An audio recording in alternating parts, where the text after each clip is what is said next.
Hello students, आज आपण 10th standard जॉमेट्रीसाठी important HOTS questions for board exam पाहणार आहोत.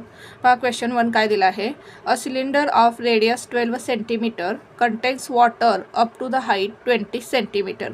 काय सांगितलेलं आहे पहा आपल्याला. एक सिलेंडर आहे, त्या सिलेंडरची रेडियस 12 सेंटीमीटर आहे आणि त्याच्यामध्ये वॉटर आहे आणि वॉटरची हाईट किती आहे 20 centimetre. A spherical iron ball is dropped into the cylinder and दस water level raised bye 6.75 centimetre. या सिलेंडरमध्ये काय केलेलं आहे, एक स्पेरिकल आयर्न बॉल ड्रॉप केलेला आहे आणि त्यामुळे वॉटर लेवल काय झालेले आहे, रेज झालेले आहे by 6.75 centimetre. What is the radius of iron ball. आणि आपल्याला आयर्न बॉलची रेडियस फाइंड करायची आहे. प्रथम आपण क्वेश्चन समजावून घेऊ. आता या ठिकाणी मी रफ फिगर काढलेली आहे. काय सांगितलेलं आहे पहा आपल्याला. एक सिलेंडर आहे, या सिलेंडरची रेडियस आपल्याला दिलेली आहे r is equal to 12 centimetre. या सिलेंडरमध्ये वॉटर आहे आणि वॉटरची हाईट किती आहे 20 सेंटीमीटर, म्हणजेच याची व्हॅल्यू किती आहे 20 सेंटीमीटर.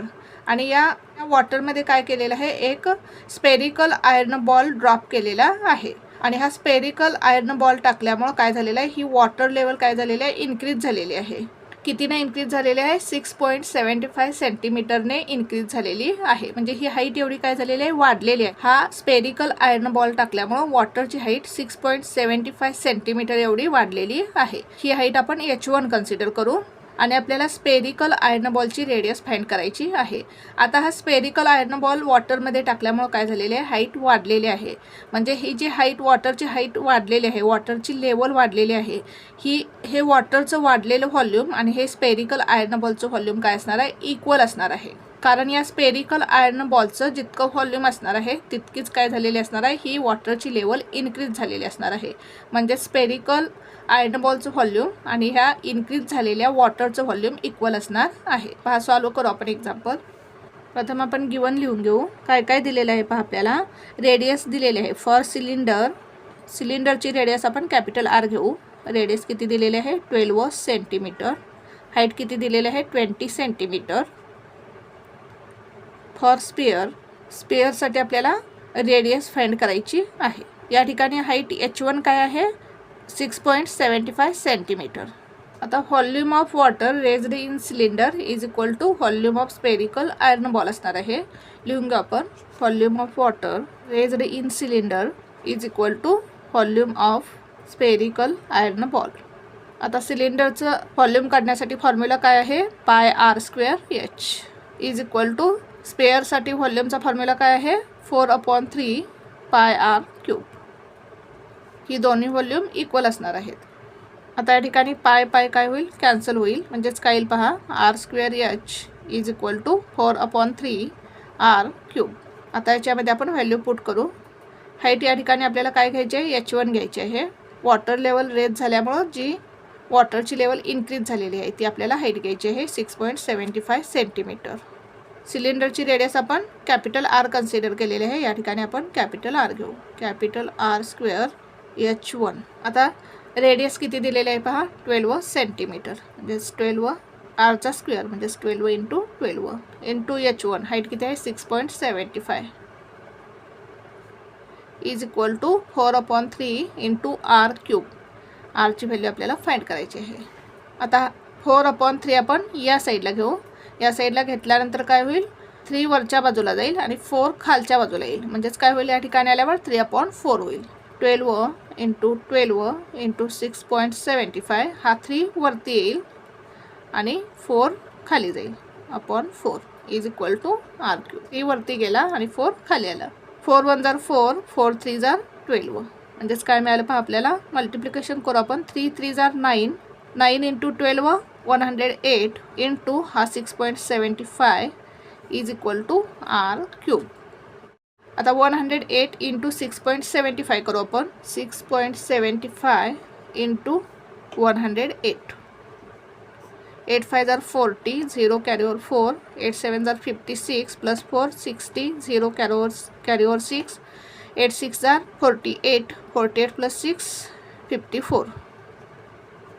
0 0 1 ने मल्टिप्लाय करू. 1 5 जार 5, 1 7 जार 7, 1 6 जार 6. ॲडिशन करू. 0 0 5 plus 4 9, 7 plus 5 12, 2 carry over 1, 6 plus 1 7. 1 2 digit नंतर पॉईंट येईल 1 2, म्हणजेच आपल्याला आन्सर काय मिळालं 729. 729 is equal to R cube. ही मिळाली आपल्याला आर क्यूबची व्हॅल्यू मिळाली. आपल्याला आरची व्हॅल्यू फाइंड करायची आहे. मग आपण दोन्ही बाजूचे काय करू, क्यूब रूट्स घेऊ. Taking cube roots of both the sides. R क्यूबचं क्यूब रूट काय येईल आर, आणि 729चं क्यूब रूट काय येईल 9.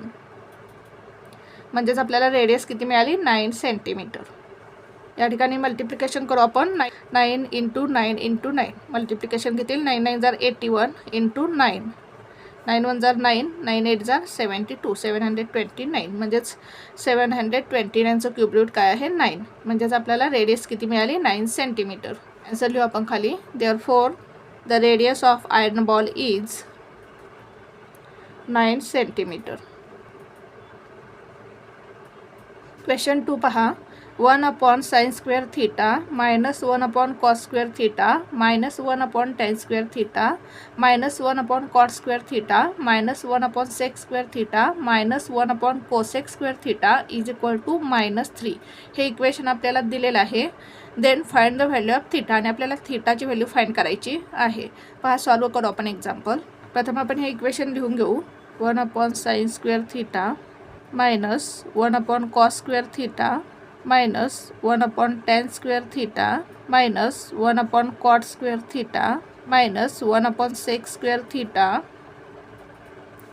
Minus 1/cosec² theta is equal to -3.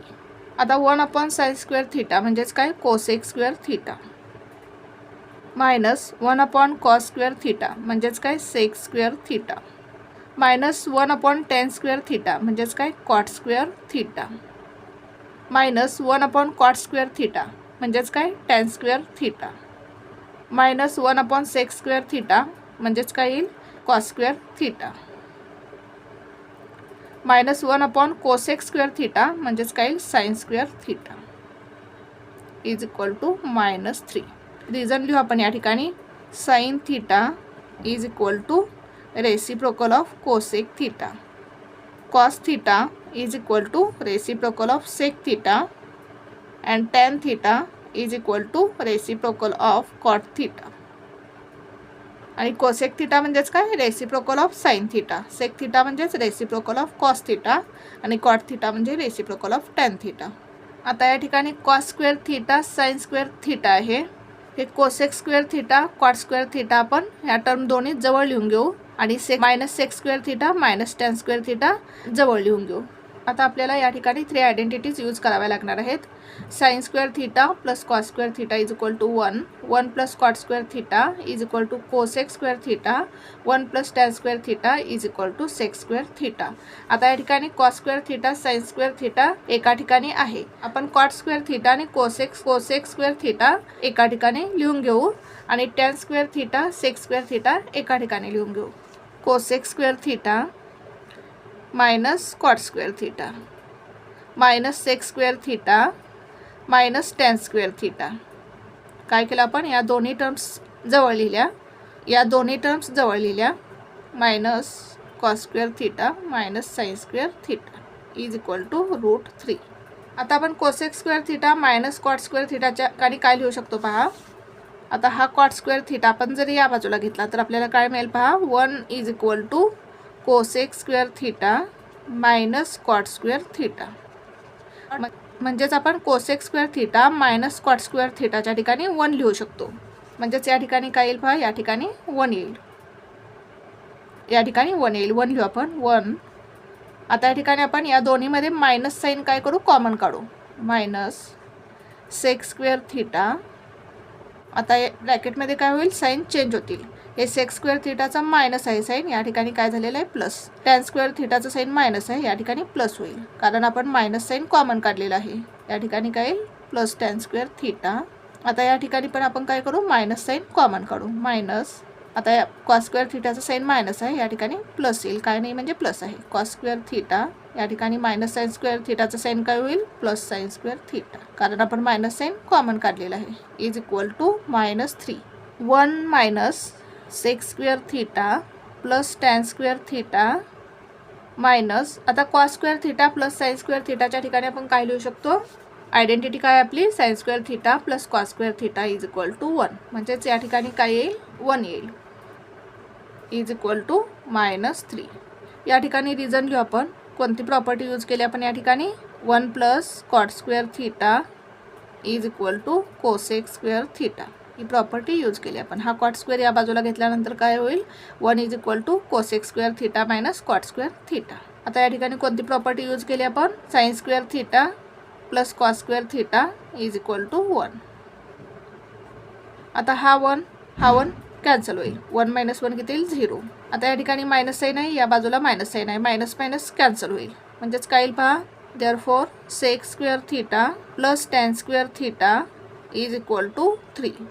आता सेक स्क्वेअर थिटाच्या ठिकाणी आपण काय लिहू शकतो पहा, आयडेंटिटी काय आपली 1 plus tan square theta is equal to sec square theta. मग या सेक स्क्वेअर थिटाच्या ठिकाणी आपण काय लिहू शकतो, 1 प्लस टॅन स्क्वेअर थिटा. या सेक स्क्वेअर थिटाच्या ठिकाणी आपण लिहू 1 plus tan square theta plus tan square theta, हा टॅन स्क्वेअर थिटा लिहिला आपण, इज इक्वल टू 3. या ठिकाणी कोणती आयडेंटिटी यूज केलेली आपण, 1 plus tan square theta is equal to sec square theta.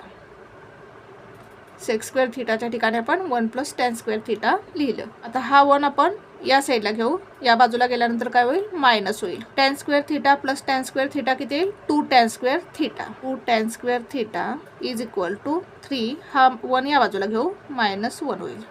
Therefore 2 tan square theta is equal to 3 - 1 किती येईल 2. आता हा 2 आपण या साईडला घेऊ, या ठिकाणी मल्टिप्लाय आहे, या बाजूला आल्यानंतर डिवाइड होईल. Therefore tan square theta is equal to 2/2. 2 1 जार 2, 2 1 जार 2, 1/1. म्हणजेच आपल्याला टॅन स्क्वेअर थिटाची व्हॅल्यू काय मिळेल, tan square theta is equal to 1. पण आपल्याला थिटाची व्हॅल्यू काढायची आहे. मग काय करू आपण, दोन्ही बाजूचे स्क्वेअर रूट घेऊ, taking square root of both the sides. Therefore tan square थिटाचा स्क्वेअर रूट काय येईल, tan theta is equal to 1चं स्क्वेअर रूट काय येईल 1. But tan 45 degree is equal to 1. आपल्याला माहिती आहे टॅन 45 डिग्रीची व्हॅल्यू किती असते, 1 असते, म्हणजेच थिटाची व्हॅल्यू किती येणार आहे, 45 degree. Therefore theta is equal to 45 degree. अशा प्रकारे आपल्याला एक्झाम्पल सॉल्व्ह करायचं होतं. Thank you for watching this video. जर तुम्हाला व्हिडिओ आवडला असेल तर व्हिडिओला लाईक करा, कमेंट करा, शेअर करा आणि चॅनलला सबस्क्राईब करा.